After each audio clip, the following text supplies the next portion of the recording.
Hello friends, welcome to my channel study blog with Shivendra. देखिए, आज हमें एक नया एक्ट पढ़ना है। उस एक्ट का नाम है उत्तर प्रदेश नागरिक परिसर किराएदारी विनियमन अधिनियम 2021। इसे हम इंग्लिश में बात करें तो the UP regulation of urban premises tenancy act 2021। अब ये एक्ट आता कहां पर है? ये देखिए, जब आप यूपी हाई जुडिशरी का एग्जाम देते हैं तो वहां पर लोकल एक्ट के रूप में ये एक्ट आपको पढ़ना होता है। ठीक है। अब यदि आपने किसी भी स्टेट का लोकल एक्ट आपने पढ़ा है, जो जैसे कि इसको क्या मानते थे हम लोग, रेंट कंट्रोल एक्ट, ठीक है, उसी 1972 के स्थान पे ये आया हुआ है, नया भी आया है। तो वही रेंट कंट्रोल एक्ट अगर आपने किसी भी स्टेट का पढ़ा है तो आप समझ लीजिए कि आपको समझना यहां पर इजी हो जाएगा। अगर नहीं भी पढ़ा है तो कोई भी प्रॉब्लम नहीं है, मैं आपको इस तरह से पढ़ाऊंगा कि आपको इजी वे में चीजें समझ में आएंगी। ठीक है, चलिए स्टार्ट करते हैं। सबसे पहले बेसिक चीज आप समझिए। पहली चीज आप समझिए कि जैसे ये घर हो गया, ठीक है।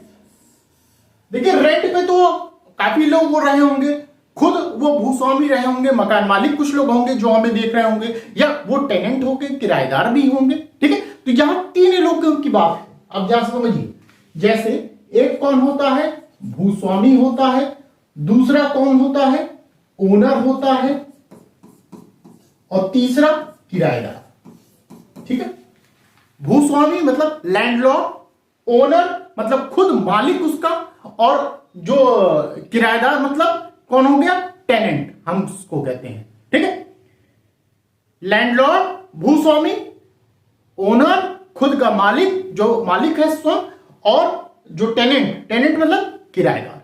ठीक है, अब समझिए, इन तीनों लोगों को समझिए। इन तीन लोगों को आप समझ गए तो आप समझ लेंगे बाकी चीजों को। ये मकान है, मकान में कौन रहते हैं, ए नाम का व्यक्ति है, इसका ये मकान है। ठीक है, इसने क्या किया, ऊपर की मंजिल जो है इसको किराए पे दे दिया। क्या कर दिया, किराए पर दे दिया। किसको दिया है, ये बी नाम के व्यक्ति को दिया, किराए पर दे दिया है। बी कौन होंगे, बी हमारे चले जाएंगे किराएदार हो जाएंगे। कौन होगा, किराएदार। ये आप भली भांति समझ रहे होंगे, किराएदार। इसी को कहते हैं टेनेंट। किराएदार को ही हम क्या कहते हैं, टेनेंट कहते हैं। आप ये चीज तो समझ चुके होंगे। ठीक है, पहली चीज। ए कौन है, ये मकान के जो है मालिक हैं। ठीक, मकान के मालिक हैं, और कुछ दिन बाद क्या होता है, ये चले जाते हैं अमेरिका रहने। भाई नौकरी ऐसी है कि उनको शिफ्ट होना पड़ता है, अमेरिका चले जाते हैं। अब क्या करेंगे, चूंकि यहां से किराया आता है, इन्होंने क्या किया, सी नाम के व्यक्ति को नियुक्त कर दिया। किस चीज के लिए, कि भाई यहां से जो किराया आ रहा है आप लेते रहिएगा। ध्यान से समझिए, ये तो पूरे मकान के मालिक कौन हुए, मेन मालिक कौन हुए, ये ए हो गए। ए को क्या कहा गया, ओनर कहा गया। ठीक है, ओनर हो गए ये ए, जो चले गए कहां, विदेश चले गए, अमेरिका चले गए। सी कौन हो गए, अब सी यहां पे चूंकि ये किराया ले रहे हैं तो ये सी कौन हो गए, यही हो गए भूस्वामी, जिसे हम कहते हैं लैंडलॉर्ड हो गए। क्लियर है बात। अब देखिए यहां पर किराएदार ये कौन हो गया, ये बी नाम का व्यक्ति हो गया। ये ओनर कौन हो गया, ए नाम का व्यक्ति हो गया। भूस्वामी या हम लैंडलॉर्ड जिसे हम कहते हैं वो कौन होगा, सी होगा। ठीक है, अब यहां समझिए, ये ए और सी में अंतर क्या है, ओनर और लैंडलॉर्ड में अंतर क्या होता है। ओनर मतलब खुद का वो भवन है उसका, वो ओनर ही लैंडलॉर्ड भी हो सकता है। खुद ए जब ले रहे थे, किराया ले रहे थे, तो यही क्या थे, ओनर भी थे और लैंडलॉर्ड भी थे। इन्होंने चूंकि नियुक्त कर दिया, इसलिए नियुक्त किया है क्योंकि वो चले गए बाहर, इसलिए इन्होंने नियुक्त कर दिया किसको, सी को, कि भाई आप पैसा लेते रहिएगा। तो सी क्या हो गए, अब यहां पर लैंडलॉर्ड हो गए, भूस्वामी हो गए। तो मकान मालिक जो है वो किसी अन्य व्यक्ति को भी नियुक्त कर सकता है किराए को लेने के लिए। ठीक है। तो जिसे भी वह नियुक्त करता है किराए को लेने के लिए, तो वह व्यक्ति क्या कहलाता है? लैंडलॉर्ड कहलाता है, भूस्वामी कहलाता है।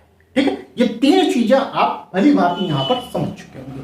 चलिए अब आते हैं यहां पर, कहा गया उत्तर प्रदेश नगरीय परिषद किराएदारी विनियमन अधिनियम 2021। इसका मुख्य उद्देश्य क्या है कि भाई उत्तर प्रदेश में जो नगरीय परिसर है, नगरीय परिसर मतलब जो शहरी परिसर है, गांव की तो बात होगी नहीं, गांव में तो कोई किराएदार रहेगा नहीं, भाई शहर में ही रहेगा। तो यहां नगरी का मतलब क्या हो गया? शहरी। तो शहरी परिसर में जो किराएदार हैं, किराएदारों को ही क्या करना है? विनियमित करना है। विनियमित मतलब रेगुलेट करना ही इस एक्ट का मेन उद्देश्य है। ठीक है, इस एक्ट का मेन उद्देश्य है। अब कुछ बेसिक जानकारियां हम उसको पढ़ लेते हैं। इसमें टोटल चैप्टर कितने हैं? 7 हैं। सेक्शंस 46 हैं। अनुसूची 2 अनुसूची बताई गई है। अधिनियम संख्या 16 है, ध्यान रखिएगा। लागू कब हुआ है? 11 जनवरी 2021 को यह एक्ट लागू हुआ। राज्यपाल की स्वीकृति कब मिली है?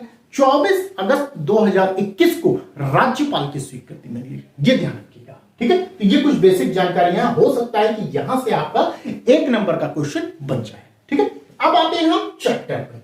चैप्टर फर्स्ट जो कि बात करता है प्रारंभिक की, जो कि सेक्शन 1 से लेकर 3 तक प्रावधान करता है। ठीक है, सेक्शन 1 संक्षिप्त नाम। संक्षिप्त नाम क्या होगा? उत्तर प्रदेश नगरीय परिषद किराएदारी विनियमन अधिनियम 2021, ये संक्षिप्त नाम हो गया। विस्तार संपूर्ण उत्तर प्रदेश में इसका विस्तार है। लागू कहां होगा? ये इंपॉर्टेंट है, ध्यान से समझिए। 1 नंबर का क्वेश्चन आपका यहां से पूछा जा सकता है प्री में, यहां ध्यान से समझिए। ये जो अधिनियम है कहां लागू होगा? तो ये कह रहे हैं उत्तर प्रदेश नगर निगम अधिनियम 1959, नगर पालिका अधिनियम 1916, सभी यूपी है, ये आप लगा लीजिएगा। शहरी नियोजन और विकास अधिनियम 1973, विशेष क्षेत्र विकास प्राधिकरण अधिनियम 1986, औद्योगिक क्षेत्र विकास अधिनियम 1976, भवन संचालन का विनियमन अधिनियम 1958 और आवास एवं विकास परिषद अधिनियम 1965। मतलब ये कहने का मतलब है कि अगर इनके द्वारा कोई आवास अगर किसी को दिया गया है तो उस आवास पे या उस परिसर पर ये एक्ट जो है हमारा ये लागू होगा।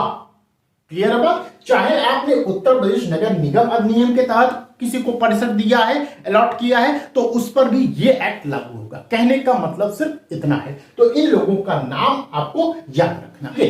याद रखने के लिए आप अपना बेयर एक्ट खोलिए। तो बेयर एक्ट में जब आप आते हैं सेक्शन 1 का क्लॉज 3, तो इस साइड में जो इंग्लिश वाला है वहां पर आप निशान लगा सकते हैं याद करने के लिए। माइंड में एक याद रहेगा कि हाँ 1 2 3 4 करके ऐसे ऐसे लोग थे।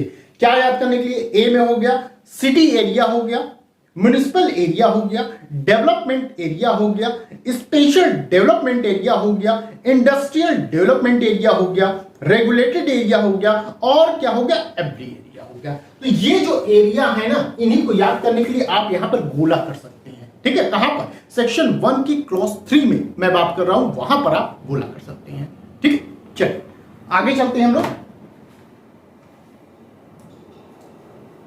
अब देखिए सेक्शन 2 की बात करते हैं, जो कि परिभाषा खंड है, जो कि मोस्ट इंपॉर्टेंट होता है किसी भी एक्ट का।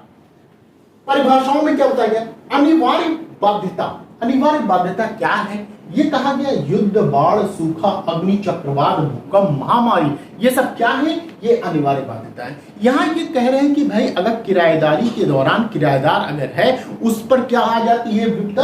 भाई सूखा पड़ जाता है, या अग्नि से उसका मकान जल जा रहा है, या चक्रवात से उड़ जा रहा है मकान, या भूकंप आ गया है जिससे उसका जो मकान है, जो आवास है, जो परिसर है, वो क्या हो रहा है? नष्ट हो रहा है। तो हम कहेंगे कि ये जो चीजें आई हैं वो क्या होंगी? वो अनिवार्य बाध्यता के अंतर्गत मानी जाएगी। ठीक है, अब इसमें न तो मकान मालिक का कोई हाथ होता है, न तो किराएदार का कोई हाथ होता है। ये हम क्या मानते हैं? ये as a act of God की तरह हम इसको मानते हैं, जो कि आप टॉट में भी पढ़ चुके हैं इस चीज को। ठीक है, तो अनिवार्य बाध्यता में क्या है? ये प्रकृति वाली चीजें, अगर कोई चीजें घट रही हैं तो उसी को हम अनिवार्य बाध्यता कहते हैं। ठीक, सेकंड भूस्वामी, जो हमने अभी बात किया आपसे, लैंडलॉर्ड कौन होता है?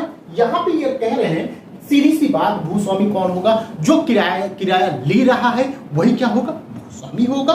अब भूस्वामी के अंतर्गत कौन कौन आ सकता है ये ध्यान रखिए। भूस्वामी के अंतर्गत उत्तराधिकारी, अंतरिति या समनुदेष्टि ये लोग आएंगे। इसके साथ साथ कोई न्यासी, संरक्षक या रिसीवर भी भूस्वामी के अंतर्गत आएगा। ये आपका प्री का क्वेश्चन बनेगा। यहां से पूछा जाएगा कि क्या इसके भूस्वामी के अंतर्गत कौन कौन आ सकता है, या ऐसे क्वेश्चन बन सकता है कि कौन नहीं आता है। तो यहां पे आप समझे रहिएगा, ये प्री का क्वेश्चन रहेगा। ठीक है, तो ये लोग आएंगे। साथ साथ कहा गया जो परिसर का किराया प्राप्त कर रहा हो, ये लोग क्या कर रहे हैं, उस परिसर से किराया प्राप्त कर रहे हैं या प्राप्त करने के वो हकदार हैं, टाइटल है उनको दिया गया है कि भाई आप प्राप्त कर सकते हैं। ठीक है, तो ऐसे व्यक्ति क्या माने जाएंगे, भूस्वामी माने जाएंगे, जो कि मोस्ट इंपॉर्टेंट आपकी डेफिनेशन है। यहाँ पर याद रखिएगा, सेक्शन 2 के बी में भूस्वामी को डिफाइन किया गया है। सी 2 का सी परिसर की बात करता है, मतलब प्रीमाइसेस। आप यहां देख रहे हैं ना, प्रीमाइसेस। अब इसकी डेफिनेशन कहां बताई गई, ये है 2 के सी में परिसर की बात की गई, जिसको हम प्रीमाइसेस कह रहे हैं। कहा गया कि भाई औद्योगिक उपयोग के सिवाय, अब ध्यान रखिए, औद्योगिक उपयोग के सिवाय तीन चीजों को परिसर कहा जा रहा है। कौन कौन सी चीजें, निवास, वाणिज्यिक, शैक्षिक उपयोग के लिए भवन से है जो किराए पर है। समझ रहे हैं आप, जो ये भवन है जो निवास के लिए दिया गया है, या वाणिज्यिक उपयोग के लिए दिया गया है, या शैक्षिक उपयोग के लिए जो भवन दिया जा रहा है और वहां से किराया आ रहा है, तो हम उसे क्या कहेंगे, उस भवन को हम परिसर कहेंगे, प्रीमाइसेस कहेंगे। लेकिन हम किसको नहीं कहेंगे, ये ध्यान रखिए। तो कहा गया औद्योगिक उपयोग के सिवाय औद्योगिक उपयोग को हम परिसर नहीं कहेंगे। इस चीज को छोड़ के, ये ध्यान रखिएगा, यहीं से क्वेश्चन बनेगा आपका। तो औद्योगिक उपयोग को सिवाय ये 3 चीजें जो हैं, ये क्या मानी जाएंगी, परिसर मानी जाएंगी। क्लियर। अब इसके बाद भी हमने 2 चीजें लिखी हैं कि इस परिसर में क्या शामिल है और क्या शामिल नहीं है। ठीक है, तो अब शामिल क्या है उसको देखिए। कोई उद्यान हो गया, आपको परिसर दिया गया, सामने क्या है, उद्यान है, बगीचा टाइप में है, तो हम उसको भी मान लेंगे परिसर के अंतर्गत। गैराज हो गया, हम उसको भी मानेंगे। या बंद पार्किंग क्षेत्र हो गया, आपको पार्किंग की सुविधा दी गई है, उसको भी हम मानेंगे। और रिक्त भूमि या मैदान है, तो हम उसको क्या मानेंगे, परिसर की श्रेणी में मानेंगे। अब क्या नहीं मानेंगे, मोस्ट इंपोर्टेंट, ध्यान से समझिए, क्या शामिल नहीं है परिसर में। तो होटल हो गया, आवास गृह हो गया, धर्मशाला हो गया, या सराय, ये सभी चीजें परिसर के अंतर्गत शामिल नहीं माने जाएंगे। अब होटल को आप परिसर थोड़ी ना मान लेंगे, क्योंकि वहां तो 1 दिन 2 दिन 3 दिन बिताने के लिए आप जाते हैं, परमानेंट रहने के लिए तो नहीं जाते हैं। ठीक है, कि महीने का आप उसको रेंट दे रहे हैं, तो ये परिसर के अंतर्गत नहीं है, ये ध्यान रखिएगा। नेक्स्ट है सेक्शन 2 का डी, संपत्ति प्रबंधक। किसको कहेंगे संपत्ति प्रबंधक, कहा गया ऐसे किसी व्यक्ति से है जो परिसर का प्रबंध करने के लिए भूस्वामी द्वारा प्राधिकृत हो और भूस्वामी का प्रतिनिधित्व करता है। मतलब यहां कह रहे हैं कि ये भूस्वामी के द्वारा ऐसा व्यक्ति प्राधिकृत किया गया है। ठीक है, क्या करने के लिए, हो सकता है कि उसका रखरखाव करने के लिए, उसकी संपत्ति की सुरक्षा करने के लिए। तो ये वो व्यक्ति क्या माना जाएगा, संपत्ति प्रबंधक माना जाएगा। उस संपत्ति का प्रबंध कर रहा है भूस्वामी के तरफ से, तो उस व्यक्ति को हम क्या कह रहे हैं, संपत्ति प्रबंधक कह रहे हैं। या भूस्वामी का वो प्रतिनिधित्व कर रहा है, ऐसे मानो कि वो खुद भूस्वामी है। ठीक है, इस तरह आप समझिए। तो भूस्वामी का प्रतिनिधित्व करता है या भूस्वामी द्वारा वो प्राधिकृत है। ठीक है, तो ऐसे व्यक्ति को हम क्या कहेंगे, हम संपत्ति प्रबंधक कहेंगे। क्लियर। नेक्स्ट पॉइंट, सेक्शन 2 के ई में किराया प्राधिकारी को बताया गया। अब मोस्ट इंपॉर्टेंट देखिए, ये दोनों चीजें आपके लिए मोस्ट इंपॉर्टेंट है।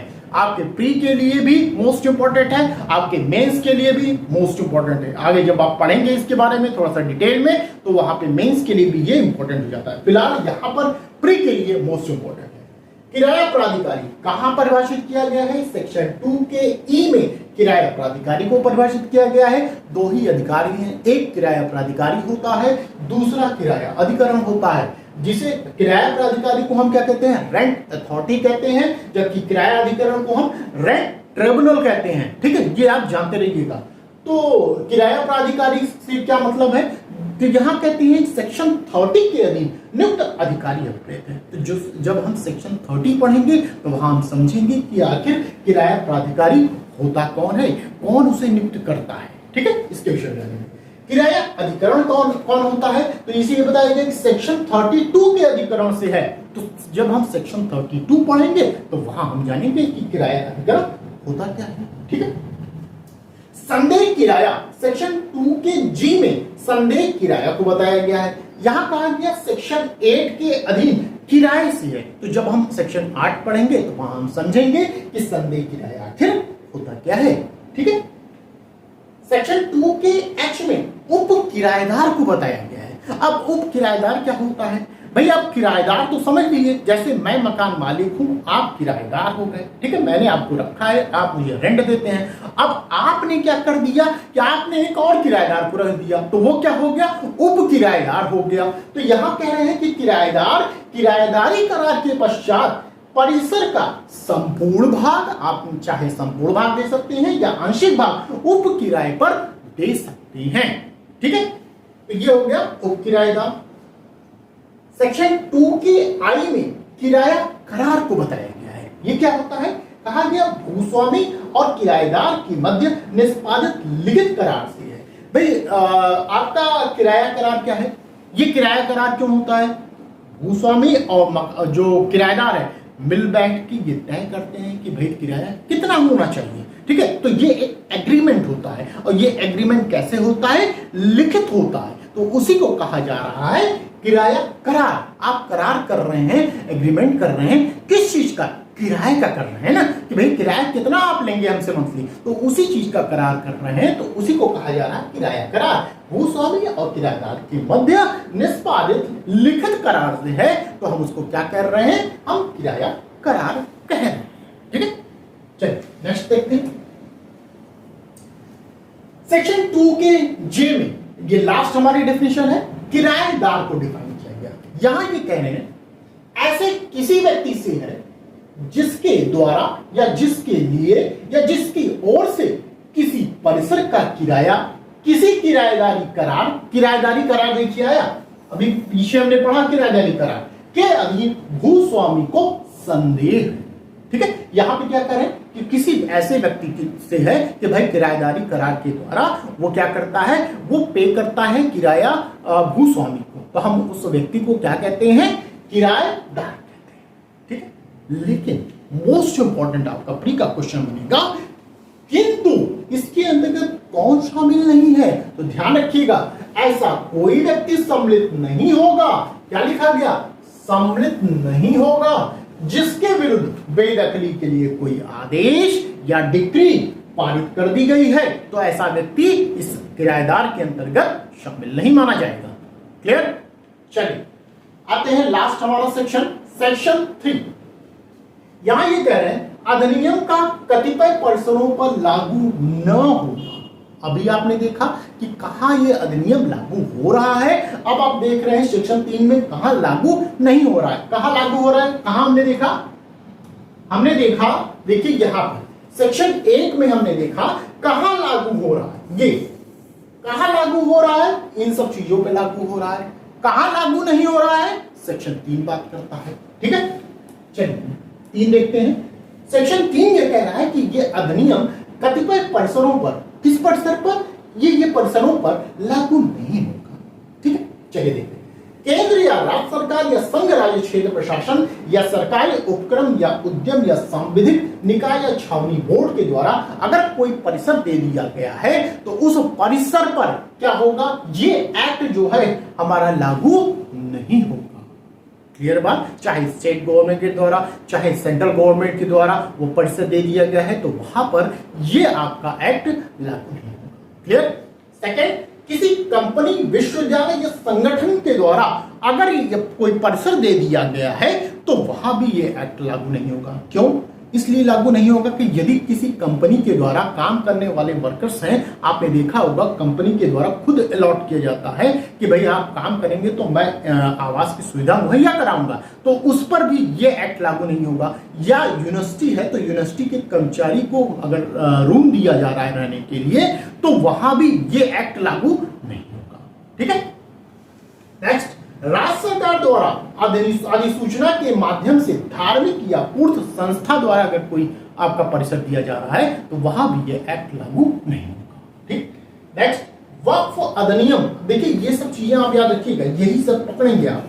वक्फ अधिनियम 1995 के अधीन रजिस्ट्रीकृत वक्फ द्वारा या रजिस्ट्रीकृत किसी सार्वजनिक न्यास द्वारा अगर कोई परिसर दे दिया गया है तो वहां भी ये अधिनियम लागू नहीं होगा। लास्ट में कहा गया राज्य सरकार द्वारा लोकहित में छूट प्राप्त अन्य कोई भवन है तो वहां भी ये एक्ट लागू नहीं होगा। तो ये सब बताए गए हैं कि यहां पर ये एक्ट लागू नहीं होगा। आई होप आपको यहां तक चीजें समझ में आई होगी। तो बस आज के लिए इतना ही, फिर मिलते हैं नेक्स्ट वीडियो में। Thank you.